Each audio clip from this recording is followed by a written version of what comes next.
Hello, నేను మీ CS రావు. ఆంధ్రప్రదేశ్ మాజీ CM, Pulivendula MLA, YSR Congress party అధినేత జగన్మోహన్ రెడ్డి గారికి తిరుపతి ఎస్పీ సుబ్బారాయుడు అంటే ఎందుకో కల్లో కూడా వస్తూ ఉన్నారు. కల్లో కూడా ఆయనే కనిపిస్తున్నట్టు పదే పదే సుబ్బారాయుడు పేరు ఆయన ప్రస్తావిస్తూ ఉన్నారు. దానికి గల కారణం ఏంటి అనేది జగన్మోహన్ రెడ్డి గారికే తెలుసు. కానీ పోలీసులను కట్టడి చేయడానికి, పోలీసుల ముందల కాలకు బంధం వేయడానికి వైఎస్ఆర్ కాంగ్రెస్ పార్టీ చాలా వ్యూహాత్మకంగా వ్యవహరిస్తుంది. దానికి ఉదాహరణ తిరుపతి జిల్లాలో తాజాగా జరిగినటువంటి ఒక సంఘటనను మనం తీసుకోవచ్చు. చెవిరెడ్డి భాస్కర్ రెడ్డి ఆయన అక్కడ జరిగినటువంటి ఒక సంఘటన అంటూ ఒక బాలిక మీద అత్యాచారం జరిగింది, ఈ ప్రభుత్వం వైఫల్యం చెందింది అనేటువంటి ఆరోపణలు చేశారు. అసలు బాలిక మీద అత్యాచారమే జరగలేదు అని చెప్పి ఆ బాలిక తండ్రే చెప్తూ ఉన్నారు.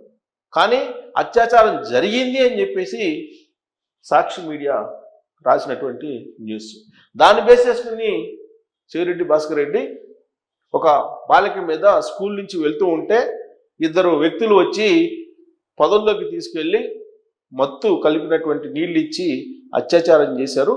మూలుగుతున్నటువంటి చావు బతుకుల మధ్య ఉన్నటువంటి ఆ బాలికను తన తండ్రి తీసుకొచ్చారు. ఇంత దారుణమా ఆంధ్రప్రదేశ్లో అనేటువంటి ఒక ప్రెస్ మీట్ పెట్టి కామెంట్ చేశారు చెవిరెడ్డి భాస్కర్ రెడ్డి గారు. ఆయన ప్రెస్ మీట్ పెట్టిన తర్వాత ఆ బాలిక తండ్రి బయటకు వచ్చి తన కుమార్తె మీద ఎలాంటి రేప్ జరగలేదు, అత్యాచారం జరగలేదు, అబద్ధాలను చెప్తూ ఉన్నారు వైఎస్ఆర్ కాంగ్రెస్ పార్టీ వాళ్ళు. అది తమ బాలికకి, తమ కుటుంబానికి ఒక అవమానంగా ఆయన ఫీల్ అవుతూ ఆయన మీడియాకి చెప్పడం జరిగింది. సరిగ్గా ఇక్కడే వైఎస్ఆర్ కాంగ్రెస్ పార్టీకి సంబంధించిన తీరు ఏంటి అనే దాని మీద మనం విశ్లేషణ చేసుకోవడానికి అవకాశం ఉంది. ఏంటంటే అసలు జరగనటువంటి సంఘటనలు జరిగినట్టుగా చెప్పేటువంటి ప్రయత్నం వైఎస్ఆర్ కాంగ్రెస్ పార్టీ చేస్తుందనేది ఆ పార్టీ మీద ఇటీవల కాలంలో బాగా వస్తున్నటువంటి ఒక అభిప్రాయం. కారణం ఏంటంటే పొలిటికల్ మర్డర్స్ 36 జరిగాయి అనేది తెలుగుదేశం పార్టీ అధికారంలోకి వచ్చిన తర్వాత మొదటి వీక్లోనే జగన్మోహన్ రెడ్డి గారు ఢిల్లీ వెళ్ళి వినిపించారు. ఆ రోజునే కనుక 36 పొలిటికల్ మర్డర్స్ ఎక్కడ జరిగాయి అని చెప్పి కనుక ఆ రోజు జగన్మోహన్ రెడ్డి గారిని పోలీసులు కనుక నిలదీసినట్టయితే ఇప్పుడు ఇలాంటి అసత్య ప్రచారాలు కానీ, అసత్యమైనటువంటి ప్రెస్ మీట్లు కానీ పెట్టడానికి అవకాశం ఉండేది కాదు. కానీ ఇప్పుడు జరగనటువంటి సంఘటనని జరిగినట్టు కూడా చెప్తున్నారు అనేది క్లియర్గా ఈ సంఘటనను బట్టి అర్థమవుతుంది. కానీ ఇప్పటికీ కూడా సంఘటన జరిగింది, కానీ తెలుగుదేశం పార్టీ ఒత్తిడి మేరకు ఆ బాలిక తండ్రి అత్యాచారం జరగలేదని చెప్తున్నారు అనేది వైఎస్ఆర్ కాంగ్రెస్ పార్టీ చెప్తూ ఉంది. సో ఇలా పొలిటికల్కి సంబంధించి ఆరోపణలు, ప్రత్యారోపణలు అనేది పక్కన పెడితే సహజంగా పోలీసులు ఎవరైతే నేరారోపణలు ఎదుర్కొంటున్నారో వాళ్ళ మీద కేసు పెట్టి విచారిస్తారు. కానీ ఆంధ్రప్రదేశ్ పరిస్థితి భిన్నంగా కనిపిస్తుంది. పోలీసుల మీద వైఎస్ఆర్ కాంగ్రెస్ పార్టీ కేసులు పెట్టేటువంటి పరిస్థితికి వచ్చింది. ప్రైవేట్ కేసులు వెయ్యండి అని చెప్పి జగన్మోహన్ రెడ్డి గారు లీడర్లకి ఆదేశాలు జారీ చేశారు.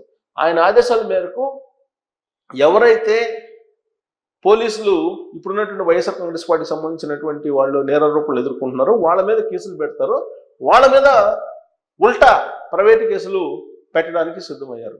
ఇప్పుడు చెవిరెడ్డి భాస్కర్ రెడ్డి కూడా అదే పందాలో వెళ్తూ ఉన్నారు.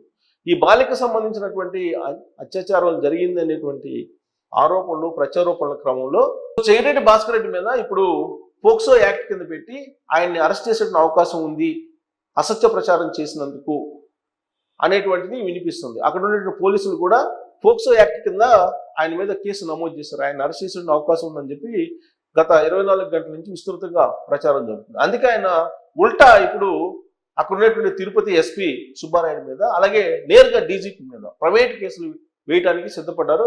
మీడియాలో కూడా ఆయన ఆ విధమైనటువంటి అభిప్రాయాన్ని వ్యక్తం చేస్తూ మీడియా సమావేశాన్ని కూడా పెట్టారు. అంటే ఇదంతా కూడా జగన్మోహన్ రెడ్డి గారు ఆంధ్రప్రదేశ్ పోలీసుల మీద ఒక యుద్ధాన్ని ప్రైవేటుగా చేయడానికి సిద్ధపడుతున్నారు, ప్రైవేటు యుద్ధాన్ని అనేటువంటిది చాలా క్లియర్గా అర్థమవుతుంది. బహుశా అందుకేనేమో ఆంధ్రప్రదేశ్ పోలీసులు ఆర్గనైజ్డ్ క్రైమ్ చేయడానికి కొంతమంది పాల్పడుతున్నప్పటికీ కూడా పోలీసులు తమదైనటువంటి శైలిలో వ్యవహరించలేకపోతున్నారు అనేటువంటి అభిప్రాయం కూడా ఉంది వాళ్ళ మీద.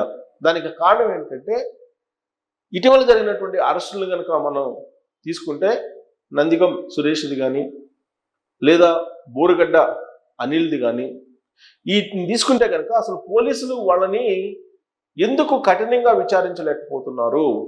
పైగా వాళ్ళ సమక్షంలోనే జర్నలిస్టులని బెదిరిస్తున్నారు, వాళ్ళ సమక్షంలోనే పోలీసులను కూడా బెదిరిస్తున్నారు, వాళ్ళ ఎదుటే పోలీసులను కూడా బెదిరిస్తున్నారు బోరుగడ్డ అనిల్ అలాగే నందిగం సురేష్ లాంటి వాళ్ళు.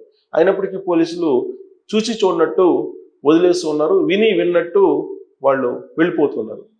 తాజాగా రఘురామకృష్ణరాజు గారి కేసులో కూడా విజయపాల్ రిటైర్డ్ అడిషనల్ ఎస్పీ ఆయన కూడా విచారణకి సహకరించట్లేదు. ఇప్పటికి 3 సార్లు పోలీసులు అదుపులోకి తీసుకున్నారు. 3 సార్లు ఒకటే చెప్తున్నారు, తెలియదు, మర్చిపోయాను, గుర్తులేదు. ఈ 3 డైలాగులతోటే ఆయన విచారణని ముగించేస్తున్నారు. ఇప్పుడు ఆయన మీద కేసు పెట్టారు, రిమాండ్ రిపోర్ట్ తయారు చేశారు. ఆ రిమాండ్ రిపోర్ట్ మేరకు జడ్జి 14 రోజుల పాటు విజయపాల్ని రిమాండ్కి పంపించారు. ఇప్పుడు మళ్ళీ పోలీస్ కస్టడీకి అడుగుతున్నారు. ఒకవేళ కస్టడీకి ఇచ్చినప్పటికీ జడ్జి మరి ఏం విచారిస్తారు విజయపాల్ని? మళ్ళా సేమ్ అంతకుముందు అదుపులో తీసుకున్నప్పుడు 3 సార్లు ఏం చెప్పారో గుర్తులేదు, తెలియదు, మర్చిపోయా, ఇవే కదా చెప్పేది. ఇంతకు మించి చెప్పకపోతే పోలీసులు తమదైనటువంటి శైలిలో కఠినంగా విచారించాల్సినటువంటి అవసరం ఉంది కదా. ఆ దిశగా పోలీసులు అడుగులు వేయకపోవడానికి కారణం ఏంటి అని అంటే జగన్మోహన్ రెడ్డి గారు ప్రైవేటు కేసులు వేయించడానికి సిద్ధపడుతున్నారు. ప్రైవేటు కేసులు వేయించడం ద్వారా న్యాయస్థానాల చుట్టూ పోలీస్ విభాగంలో ఉండేటువంటి వాళ్ళని టార్గెట్ చేసి తిప్పాలి అనేటువంటి ప్రయత్నం చేస్తూ ఉన్నారు. ఒకసారి ప్రైవేట్ కేసులు ఫైల్ అయితే కనుక వాటి వల్ల శిక్షలు పడే అవకాశం కూడా లేదు చాలా వరకు కూడా. అయినప్పటికీ కోర్టుల చుట్టూ తిరగాల్సినటువంటి పరిస్థితి పోలీసులకు ఏర్పడుతుంది. అలాగే ట్రాక్ రికార్డ్ కెరీర్లో అదొక బ్లాక్ స్పాట్గా కూడా మిగిలిపోయే అవకాశం ఉంది. ఇప్పుడు మళ్ళా ప్రభుత్వం మారిపోయిన తర్వాత వాళ్ళు తీసుకునేటువంటి కొత్త ప్రభుత్వం ఒకవేళ వచ్చేటువంటి అవకాశం ఉంటే అప్పుడు మళ్ళా వాళ్ళు ఎలా యాక్ట్ చేస్తారు అనేటువంటి ఒక ఆందోళన కూడా సహజంగా ఏ ప్రభుత్వ ఉద్యోగులైనా కానీ ఉంటుంది. అలాంటి పరిస్థితుల్లో ఇప్పుడు ముందరకాళ్ళకు బంధం వేస్తూ ఆంధ్రప్రదేశ్ పోలీసులకు జగన్మోహన్ రెడ్డి గారు వ్యూహాత్మకంగా ఒక లీగల్ టీంని ఏర్పాటు చేసి రాష్ట్ర వ్యాప్తంగా కూడా వాళ్ళకి ప్రైవేటు కేసులు వేయాలి అనేటువంటి ఆదేశాలు జారీ చేస్తూ అందుకు కావాల్సినటువంటి ఆర్థికపరమైనటువంటి సహాయాన్ని కూడా అందించడానికి సిద్ధమయ్యారు. ఆ కోణం నుంచే ఇప్పుడు చెవిరెడ్డి భాస్కర్ రెడ్డి ప్రయత్నం చేస్తూ ఒక అడుగు ముందుకేసి ప్రైవేటు కేసులు వేసి కోర్టుకి డీజీపీ గారిని అలాగే తిరుపతి ఎస్పీ సుబ్బారెడ్డి గారిని ఇద్దరిని కూడా కోర్టు చుట్టూ తిప్పాలి అనేటువంటి యాంగిల్లో ఆయన అడుగులు వేస్తున్నారు. ఆ పందాలోనే మిగిలినటువంటి వాళ్ళు కూడా వెళ్ళేటువంటి అవకాశం ఉంది. ఇదంతా కూడా వ్యూహాత్మకంగా ఎత్తుగడలు వేస్తూ వైఎస్ఆర్ కాంగ్రెస్ పార్టీ అధినేత జగన్మోహన్ రెడ్డి గారు చేస్తున్నటువంటి ప్రయత్నం. ఈ ప్రయత్నాన్ని బ్రేక్ చేసి ఆంధ్రప్రదేశ్ పోలీసులు ఆంధ్రప్రదేశ్లో శాంతి భద్రతలను కాపాడేటువంటి అవకాశం ఉందా, లేదంటే ఇప్పటివరకు 6 నెలలు కొత్త ప్రభుత్వం ఏర్పడిన తర్వాత పోలీసులు వ్యవహరించినటువంటి తీరు మీద కొన్ని విమర్శలు ఆరోపణలు కూడా ఉన్నాయి. అలాంటి వాటిని ఫేస్ చేస్తూ ఇప్పుడున్నటువంటి పందాలోనే పోలీసులు వెళ్తారా? అసలు సుబ్బారాయుడు అంటేనే ఎందుకు గజగజ వణిగిపోతున్నారు జగన్మోహన్ రెడ్డి గారు అనేది కూడా ఒక పెద్ద చర్చ జరుగుతోంది. సహజంగా ఏ పార్టీ అధినేత అయినా కానీ ఏ మాజీ ముఖ్యమంత్రి అయినా కానీ పర్టికులర్గా ఒక ఐపీఎస్ని లేదంటే పర్టికులర్గా ఒక పోలీస్ ఆఫీసర్ని టార్గెట్ చేసి ప్రెస్ మీట్లో మాట్లాడరు. కానీ జగన్మోహన్ రెడ్డి గారు మాత్రం సుబ్బారాయుడు గురించి పదే మాట్లాడుతున్నారంటే అక్కడ ఉన్నటువంటి కరుణాకర్ రెడ్డి లేదంటే చెవిరెడ్డి భాస్కర్ రెడ్డి ఇలాంటి వాళ్ళని ఆయన కాపాడటానిక, లేదంటే వాళ్ళ మీద కేసులు పెట్టకుండా ఉండడానిక, ముందస్తుగానే బెదిరింపులకు దిగుతాం లేదంటే టార్గెట్ చేస్తున్నానని చెప్పడం, ఇవన్నీ కూడా ముందరకాలకు బంధం వేసేటువంటి ప్రయత్నం లాగా కనిపిస్తుంది. బహుశా అందులో భాగంగానేమో ఎన్నికల కమిషన్ అత్యాయతనం కేసు పెట్టమని చెప్పినప్పటికీ కూడా చెవిరెడ్డి భాస్కర్ రెడ్డి కుమారుడు మోహిత్ రెడ్డి మీద ఆ దిశగా పోలీసులు వెళ్ళలేదు. ఆయనకి బెయిల్ వచ్చేంత వరకు కూడా ఆగారు, ఆయన అరెస్ట్ చేయలేకపోయారు.